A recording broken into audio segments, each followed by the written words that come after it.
Oi gente, meu nome é Maria Júlia e hoje eu vou mostrar algumas coisinhas que você precisa pra estar ainda já mais feliz. Então, eu recomendo uma casinha, umas bolinhas assim pra eles correrem. Eu não tenho, minha mãe vai me dar um. E eu já tinha aquele porquinho ainda que vendia no shopping, aqueles brinquedos. Eu não sei onde ele tá no momento, mas eu tinha ele. Então, eu tinha essa casinha e a bolinha. Aí tinha essas bolinhas aqui, que vem uma casinha aqui, que ele ficava empurrando, e uma com essa bolinha aqui. Eu recomendo essa bolinha também, mas não é bom.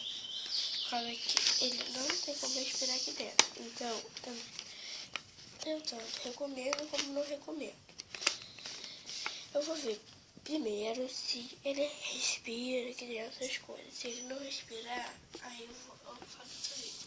Aí esse daqui vem com essa bolinha, essa bola, que pra ficar correndo, vem com essa bolinha.